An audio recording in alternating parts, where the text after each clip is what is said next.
Quero cumprimentar Elivaldo Barbosa, muito bom dia. Olá, Tiago, bom dia para você que está em nossa companhia. E cumprimentar aqui o nosso convidado, conselheiro Kennedy Barros, do Tribunal de Contas do Estado. Muito bom dia para o senhor. Bom dia, prazer aqui estar com vocês. Bom dia, conselheiro. A gente cumprimenta e já parabeniza pela recondução à presidência da Corte de Contas para o biênio 2025-2026. Daqui a pouco, às 10 horas, acontece a solenidade lá na sede do Tribunal de Contas do Estado. Com que sentimento o senhor chega para essa recondução? Olha, eu entendo que foi uma deferência dos colegas que tiveram a ideia de reconduzir. Na realidade, eu não pleiteei, os colegas entenderam que deveria continuar. Então, é uma confiança depositada que aumenta a minha responsabilidade. Então, os desafios que foram enfrentados ao longo desses 2 anos, agora, com os resultados obtidos, e por certo eles existem, me dão a responsabilidade ainda maior. É uma confiança muito grande e eu darei o melhor de mim para poder corresponder. Será o seu 3º mandato, né? Isso, eu tinha sido... Na última vez o senhor não foi reconduzido, né? Foi um mandato. Bom, será o 3º mandato. Qual a expectativa? O que muda no aperfeiçoamento ou na experiência que o senhor teve desses 2 últimos agora e um mais atrás para dirigir uma instituição, conselheiro, que nós percebemos, há uma evolução permanente na parte técnica, das auditorias, do corpo técnico, até as decisões que são tomadas em plenário. O que muda, o que o senhor imagina de projeção para esse novo desafio que o senhor assume? Boa pergunta, Elivaldo. Eu divido, para fazer essa análise, o tribunal em 3 momentos. Eu cheguei no tribunal em 2002, depois me tornei presidente, a primeira vez em 2011, e retornei à presidência em 2023. Então, são 3 momentos. Eu diria que no início dos anos, no final dos anos 90 e no início de 2001, 2002, o sistema de controle externo passou a perceber que o grande desafio, a grande missão que a Constituição de 88 deu ao sistema foi o acompanhamento das políticas públicas. E até então existia uma preocupação muito grande em fazer análise de conformidade. O que é análise de conformidade? Os gestores prestam conta, o corpo técnico do tribunal se debruça sobre aquelas prestações de contas e faz um julgamento. Esse trabalho é importante, sem sombra de dúvida mas esse trabalho, ele se resume a você analisar os atos praticados. E para melhorar a vida do cidadão, melhorar os serviços públicos, o que é que estava sendo feito? No meu modesto entendimento, nada.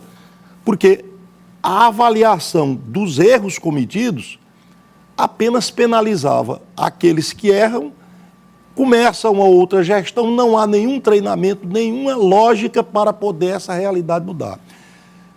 Passando os anos, o tribunal passou a enxergar, como eu falei, essa ideia do acompanhamento das políticas públicas. E aí você acompanha no par e passo. Como é que isso está sendo feito, presidente?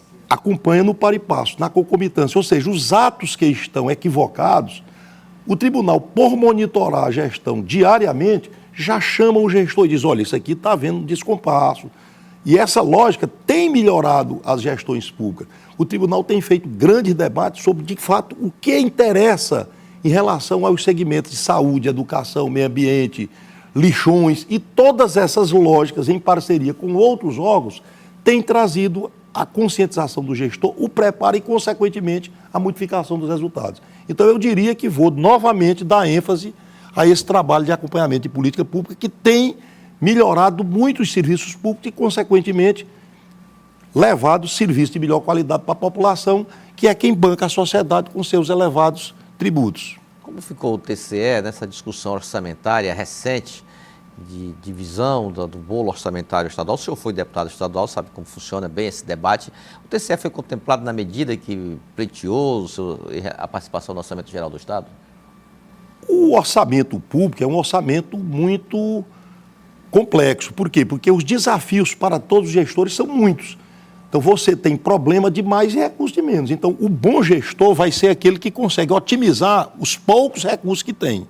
Eu diria que a condução feita pela Secretaria de Planejamento e, consequentemente, com o aval do governador do Estado, foi a melhor possível. Eu acho que o que cada um dos órgãos pôde ter, cada um dos poderes, de fato, é o compatível com a realidade financeira do Estado. Eu diria que os recursos não são os suficientes para você fazer o que queria, mas você otimizando bem, procurando aplicar da maneira mais correta possível, você tem como atingir as principais metas e, consequentemente, exteriorizar um bom resultado. Presidente, imediatamente após a sua posse, vai ter a entrega de um selo de transparência para algumas instituições. É possível já adiantar quem serão os contemplados e o que se almeja com isso, com esse reconhecimento?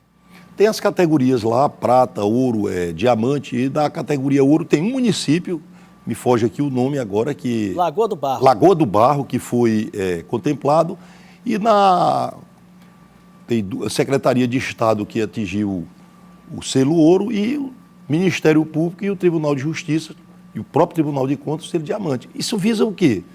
A informação é uma necessidade para a população, e a transparência é uma necessidade. Então, nos monitoramentos feitos, você faz essa classificação. O que o tribunal procura, ao fazer este reconhecimento, é estimular os que ainda não conseguiram essa performance para chegar a alcançar. Então, na lógica de estimular, na lógica de mostrar os que se destacaram, você está motivando aqueles que ainda não conseguiram a conseguir o mesmo. Os critérios que são analisados para isso, conselheiro?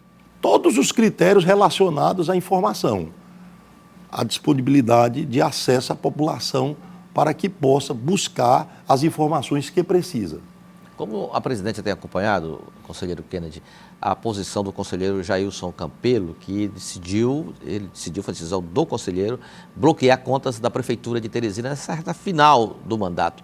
Como esse procedimento é adotado no TCE? O monitoramento é feito sempre por um alerta técnico. O técnico informa ao relator daquele processo de que algo ainda não está como deveria, ou seja, é uma ausência de uma informação, de uma prestação de contas, e a medida é tomada ao tempo em que notifica-se o gestor para que possa fazer os esclarecimentos ou completar as informações. Então, o monitoramento tem por objetivo tão simplesmente cumprir a legislação. O que o conselheiro aí fez seguramente foi isso.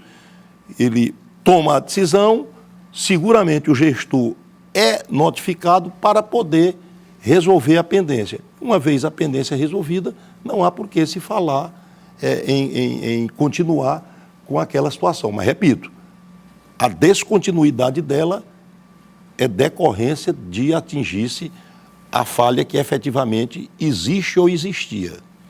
Nós queremos agradecer ao conselheiro Kennedy pelas informações e a presença aqui no Notícia da Manhã, parabenizar mais uma vez pela recondução. A posse acontece logo mais lá na própria Corte de Contas, no Tribunal de Contas do Estado. E eu quero agradecer aqui ao grupo tão conceituado aqui da capital de comunicação, reconhecer a contribuição que tem sempre dado ao tribunal. Eu digo muito que a imprensa ela tem um papel fundamental na sociedade, porque ela forma e ela informa.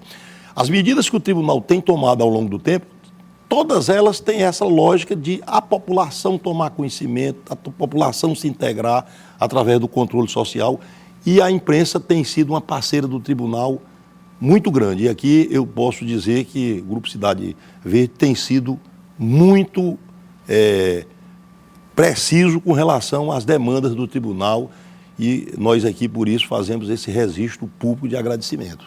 Muito obrigado mais uma vez, conselheiro.